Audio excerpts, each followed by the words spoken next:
You've made it to Chiro Hustle. Sit back and learn from the greatest influencers in the profession on the world's #1 chiropractic podcast. This episode is brought to you by Peach State Payments. Ethical processing, more profit, less stress. Chiro HD, more than an EHR. Practice management simplified. The Chiro Speaking Company. Attract, educate, and convert. Chiro Spring, cloud-based, user-friendly software with all the essential features chiropractors need. OmniWave, redefining comfort and acoustic wave technology. The Chiro Hustle Podcast is sponsored by Chiro Health USA, ChiroScript AI, Chiro Moguls, Pure Chiro Notes, 5-Star Forge, Titronics, Sherman College of Chiropractic, Life Chiropractic College West, and the IFCO. Let's hustle.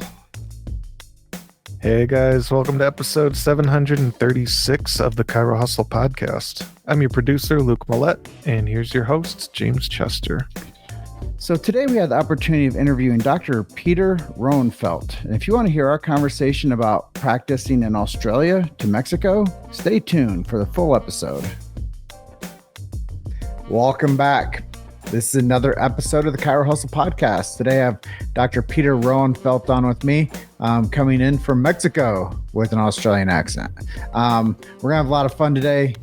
This guy is legendary, been practicing in the game for around 20 years, and we're going to talk about a lot of fun stuff today. He says, what do you want to do with the podcast? Have fun, share stories, perspective, inspire, and unite the profession. One of the things he said during our pre-interview chat was, when you're on a mission, there is no competition. So that's our anchor for the day. I'm going to let you know our big why. Why do we do what we do over here at Chiro Hustle?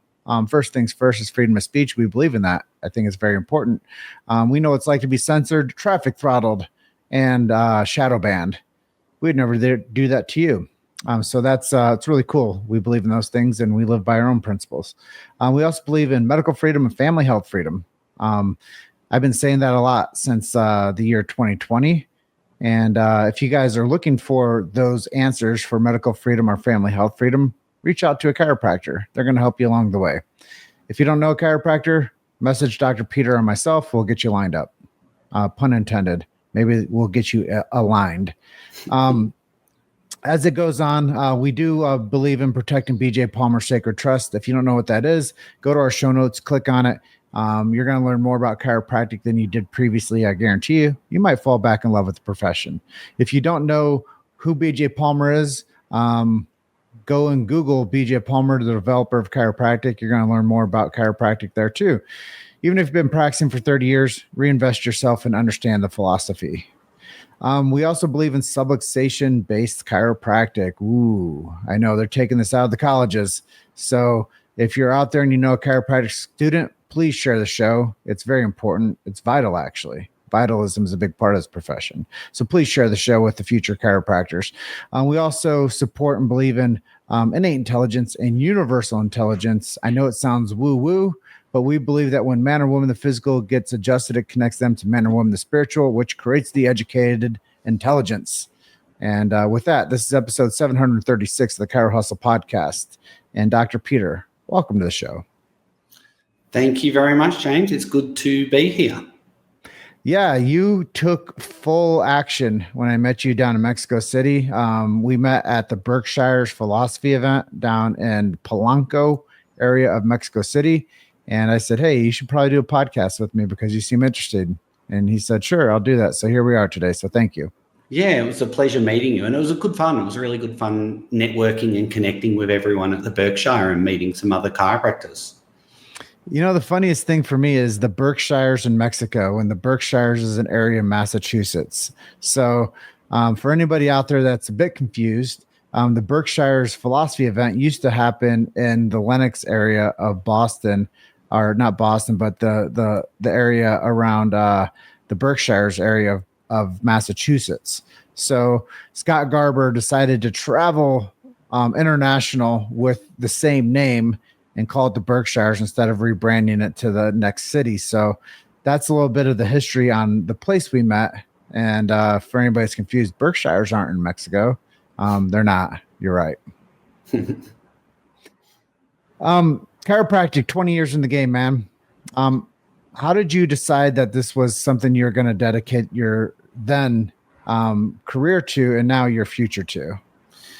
Yeah, look, for me, when I was in high school, I always had a love for biology and did a lot of sports, like played basketball, did swimming. And funny enough, my number was 33 in basketball, and that number's always been following me around everywhere that I go. But I did an exchange when I finished high school. I'd enrolled into a science degree and took a year to do a high school sort of exchange in France. And again, the region where I stayed at was Bordeaux, which was 33. So that number just been following me. And then when I returned, my parents had already started seeing a chiropractor. And I had sort of a stiff neck and a little bit of a sore back. And they said, you should go and see this chiropractor. He's wonderful. Just get your spine checked. And obviously I'd had like an injury in basketball, multiple sort of injuries. One time I had my legs taken out where I spun around and ended up landing on my back and sliding headfirst into a wall. Anyway, long story short, I ended up seeing this chiropractor. I remember sitting down in the chair and getting my neck adjusted. And when that happened, it was like a light bulb went off. I felt like I could see a lot more clearer. And I just said, wow, that's what I want to do. And so then, straight away, once I was doing my science degree, I enrolled into the chiropractic course at RMIT in Melbourne and transferred in the following year. And I've loved it ever since, just because of the natural laws and everything about it. So I'm sure there's a lot of people out there that are watching the show and they're like, RMIT, what is that? And how did you get a chiropractic degree from Australia? So RMIT is the Royal Melbourne Institute of Technology, and that's in Bundoora, Melbourne. Sadly, I think due to external pressures, I believe they've now pulled that course. So, which is crazy, but I know Patrick Sims from the Australian Chiropractic College. He's starting to support that. They run a course now in Adelaide, Australia, which is where my practice is as well.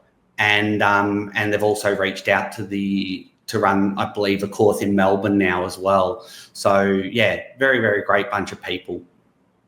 Yeah, they can turn the lights off in one room and we'll just put them on in another room. So that's the way it happens with a lot of things, and the evolution of education and the evolution of where we are today in 2025. And I know that there's a lot of students out there that watch the show because I'll talk to somebody and they're like, you know what? I was listening to your podcast when I was in college and now I'm 5 years into practice. And thank you so much for always putting out really great content. So let's just share a message to the students out there that might listen to this today. They might listen to it in a year. What message would you give to a chiropractic student today? Okay. Well, when I was a student, there was a saying that P's get degrees, but honestly, that mindset's never sat well with me at all. And so I know sometimes that floats around in colleges, which just means do the bare minimum or the bare effort to just get your degree. So from sport, I learned to give everything you've got, win or lose. So I believe in that sort of samurai mentality to dedicate yourself fully to your craft and always strive to improve. And one book that really stuck with me is a book called The Pyramid of Success. It's by a basketball coach called John Wooden. And his definition of success is this. So I'll read it to you. And it says, success is a peace of mind, which is a direct result of the self-satisfaction in knowing you did your best to become the best that you are capable of becoming. So what I would say is at uni, learn everything you can. I mean, you're paying for it. And chiropractic doesn't end there. True growth comes from the lifelong learning. And remember, there's no failure, only feedback. So just keep going. Well, I think that that's really encouraging because there's a lot of people out there that are in a program and they feel like they are doing all the effort that they can and it's so hard and they want to give up. But it's a day-to-day economy. You have to give your best day in, day out. From the moment you open your eyes to the time you shut them. So read that book, guys. John Wooden. What's the name of the title? It's called The Pyramid of Success. Yeah. I mean, one of the most successful college basketball coaches of all time, right? Yes. Yeah. I think 10 titles. What college was he with? I don't want to misspeak. What was it? I think it was Indiana. Oh, UCLA, I think. The Bruins? Bruins. Yeah. Yep, UCLA. Yeah. So anybody out there knows that I'm not a basketball enthusiast, so I botched that one. But John Wooden, I know that he's really quoted for winning mentality, so really cool. Yeah. Local community, I know you're down in Mexico now.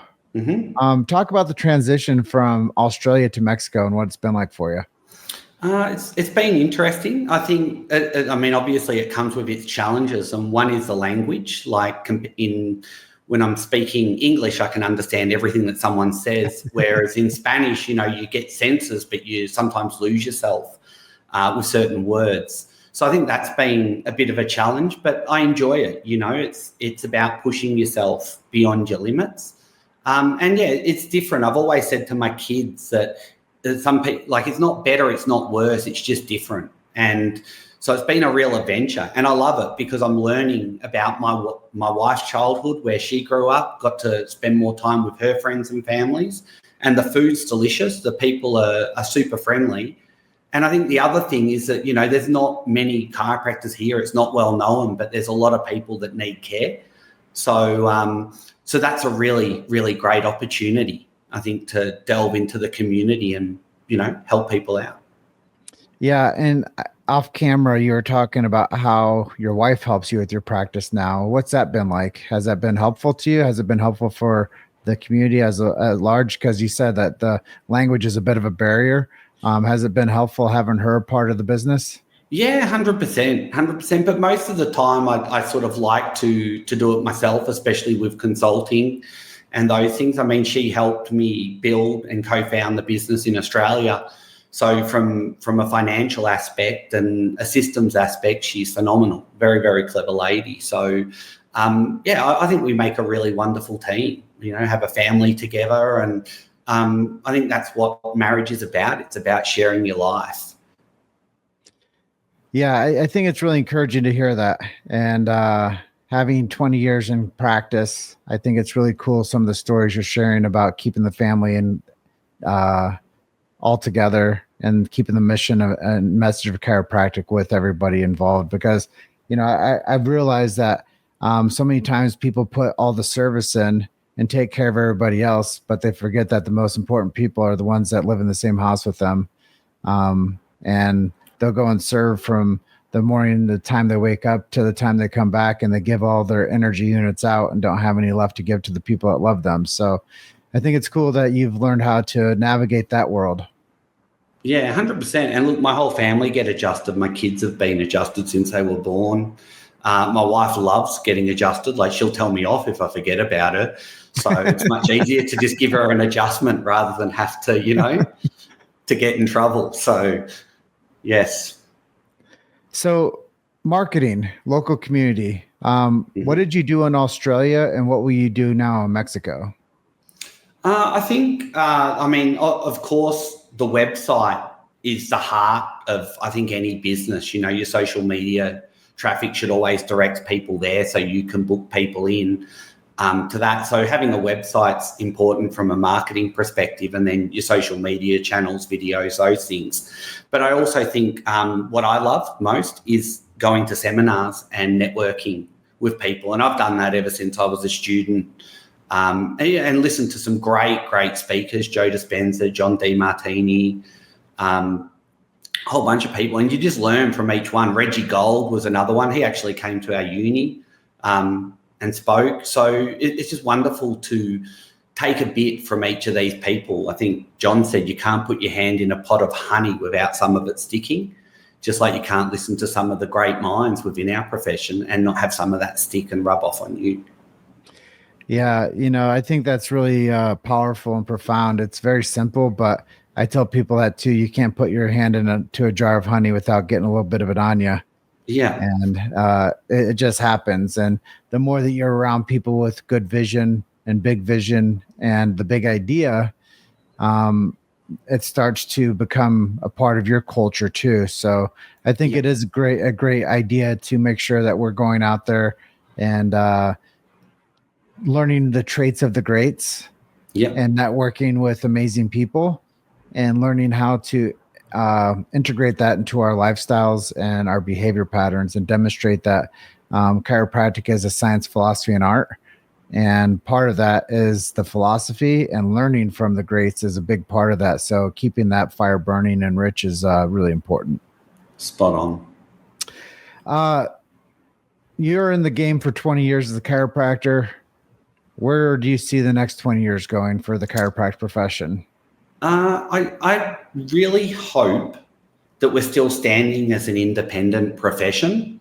Chiropractic offers a different way of thinking compared to a medical model. So we shouldn't lose that. And I think there's pressure within the profession to change our language or limit chiropractic to pain relief. But chiropractic's so much more than that. So I think we must protect that to its full potential. You've made it to Chiro Hustle. Sit back and learn from the greatest influencers in the profession on the world's #1 chiropractic podcast.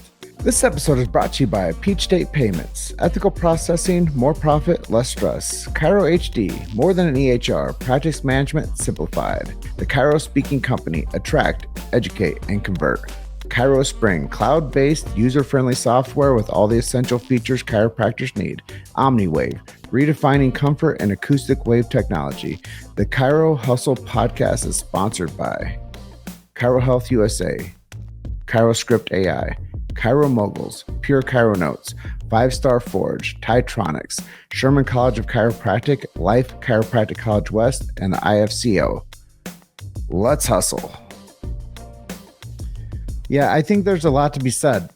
The scope of practice, somebody's always saying we should do more. Some people are saying we should do less. And like we discussed, the evolution of a college can shift. The adaptability of the patient base shifts. When there's more of a need, people show up more. When the other systems are failing, chiropractic looks a lot cooler and it looks like more viable. So I do think that over the past 5 years, we have seen systems starting to corrode a little bit and deteriorate. And I think that people are definitely probably more curious about a vitalistic lifestyle rather than the pill, potion, lotion approach. And I think they're going to eventually start to wake up and say, this whole chiropractic thing wasn't just about neck pain and back pain. And I think that we're still finding our footing to speak to the masses with that language, because obviously if we've only hit 10% of a sharehold on the amount of people that are in chiropractic annually, there's 90% more to go get. So we have a lot more market share to attain over the years. And I think people are just getting more curious about staying healthy long-term rather than to when they actually feel symptoms or pain, that eventually people will wake up and say, that chiropractic profession is really powerful. Yeah, 100%. And also I think you've got to meet people where they're at as well.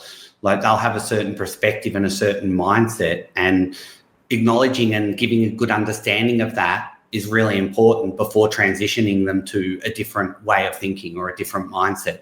And that's not just going to happen instantaneously. Sometimes that takes a little bit of time to shift. Well, it's culture demonstrating that what they've been led to believe isn't the solution.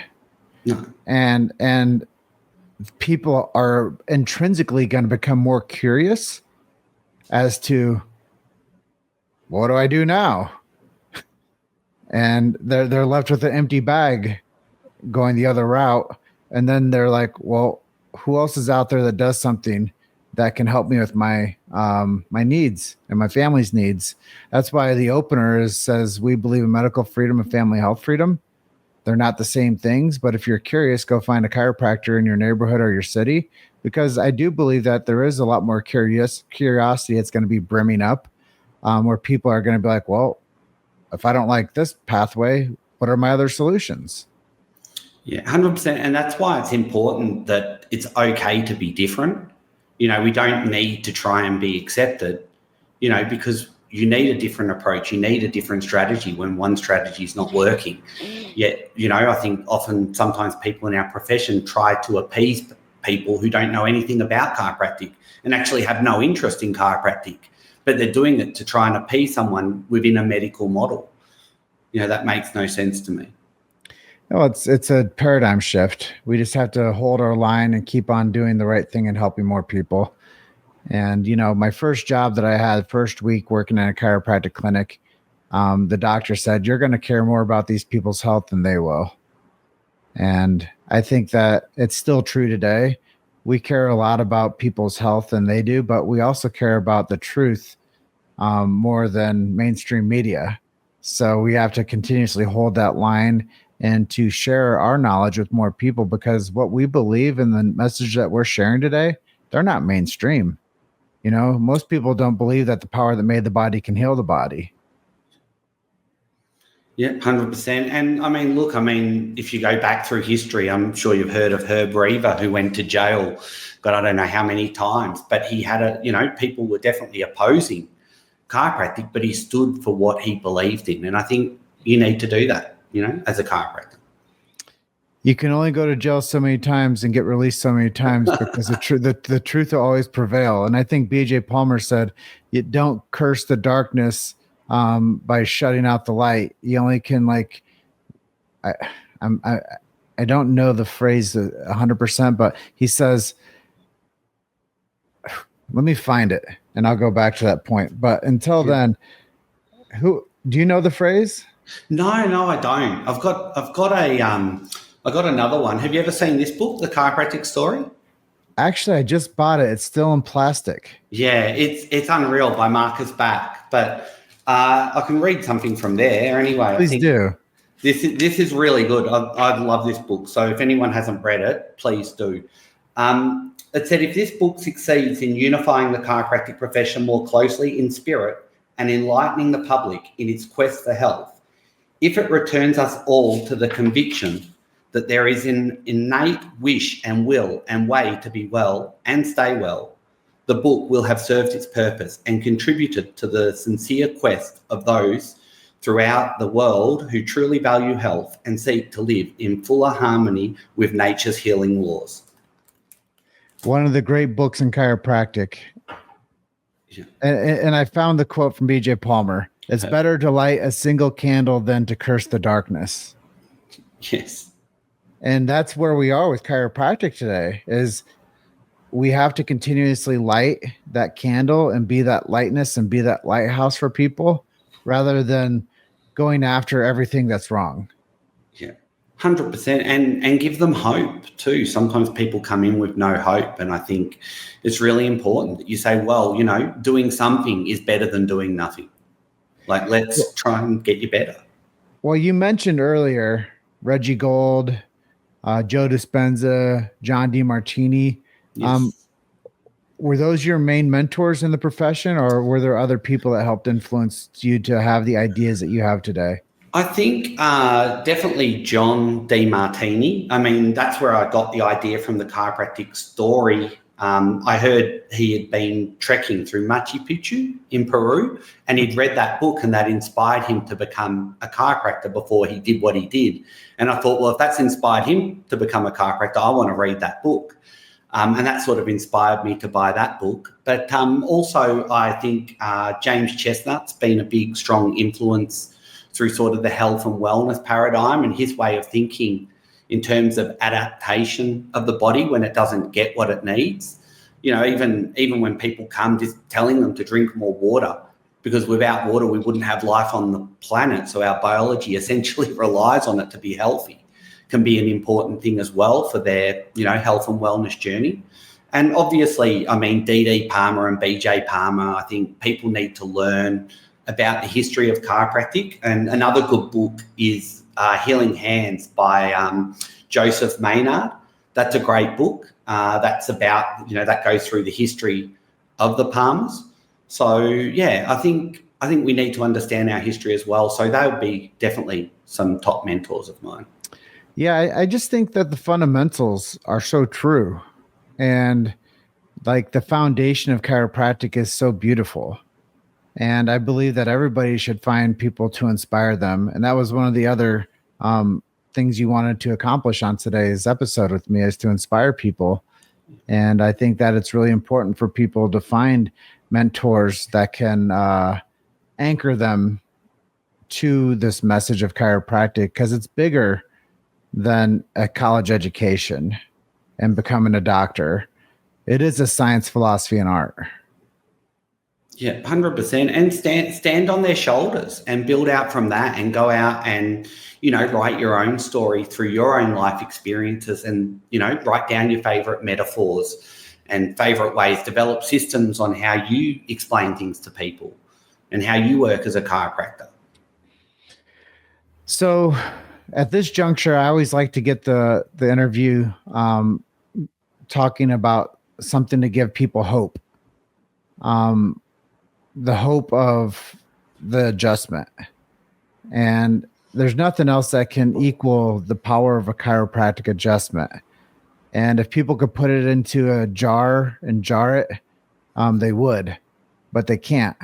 So tell me something that you've had a case in your practice, that one thing that one story that always comes back to you as to keeping your fire lit to be a chiropractor. What miracle story would you share with our audience today as an inspiration?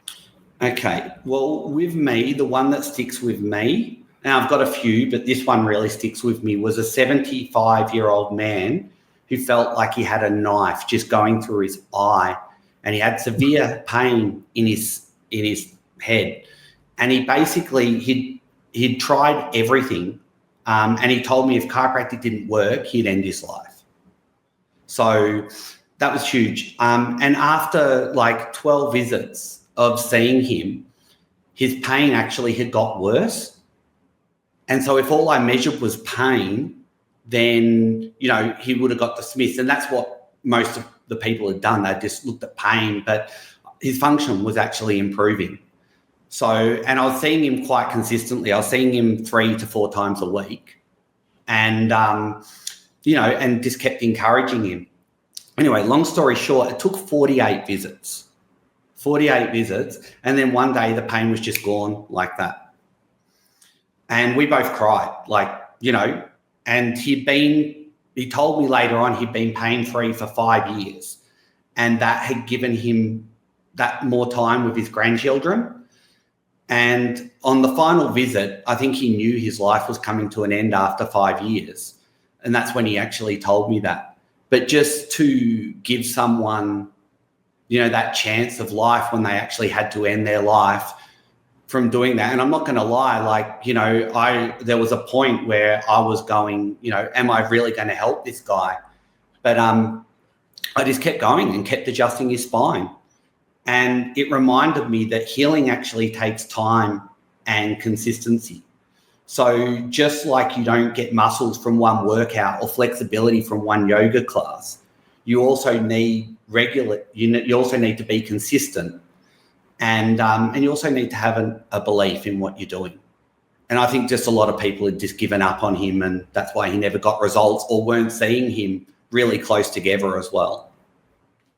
Well, the great Sid Williams would always say, chiropractic's just like gravity. It works whether you believe it or not. And I do believe that philosophy will tell people that there's limitations of matter, and everything takes time. So when somebody comes in and you look at a snapshot of their x-ray, or you do an exam on them and they have limited range of motion and it looks like they have bubble gum on their spine, there's only so much we can do with people. And you get somebody to 75, that's a life well lived. And I've been doing some deep dives on like human life expectancy, and the human body as a whole, life expectancy of quality years of life might be 60. And then you get the point where you're at your 70s into your 80, and usually you get 80 years of life. And if you looked at how many weeks are in a year, there's 52, and you compound that by 80 years, and you give somebody a couple of years of those with quality of life back into it in that later chapter of their life, that is the miracle. Because most people are at that point are dealing with the limitations of matter because they didn't do any maintenance to their spine. And that's a painful truth. And not only is it a painful truth, but it's a painful existence. So when the physical body breaks down, it really has an effect on the mental body and quality of life. So outcomes are important. And it's really cool to see that you were able to help that guy at 75 years. Yeah. And I think, look, every adjustment you give to someone, you're giving something that the body essentially needs, the body, the mind, the nervous system, so having that conviction and knowledge that, just like water, this is essential. It's essential that they have proper function through their spine and nervous system in order to have a better quality of life. Back to Sid Williams, called the Dynamic Essentials. Good old Sid. Yeah, it's like you studied Sid Williams there for a moment, all the things you're talking about. It's really cool.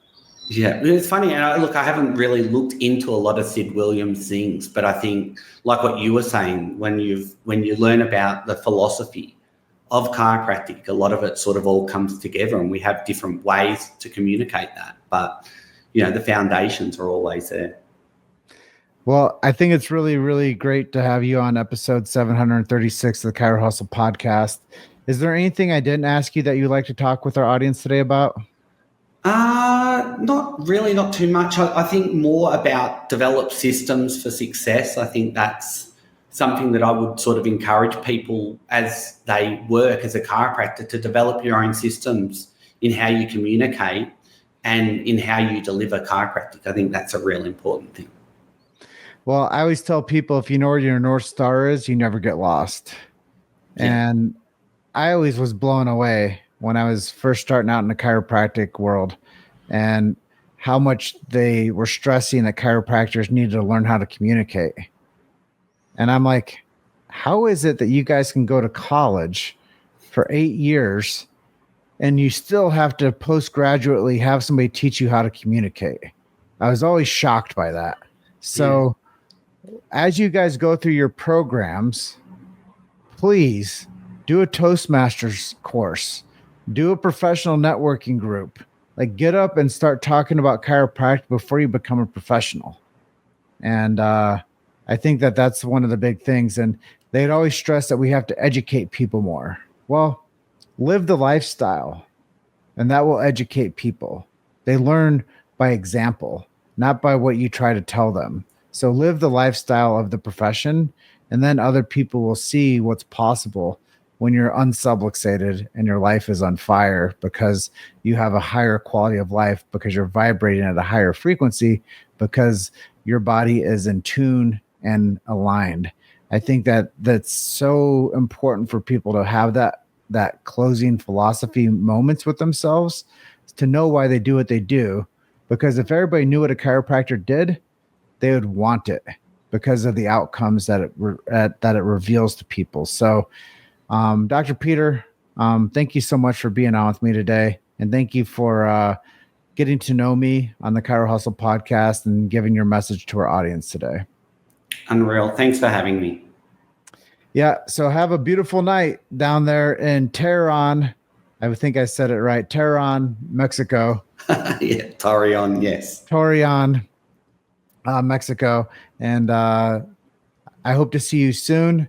And like I always close out on these episodes, I tell people, you're just one story away. Keep hustling.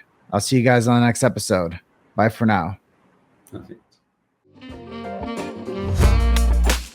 Thanks for listening to Chiro Hustle. Don't forget to subscribe and check back next week to continue hustling.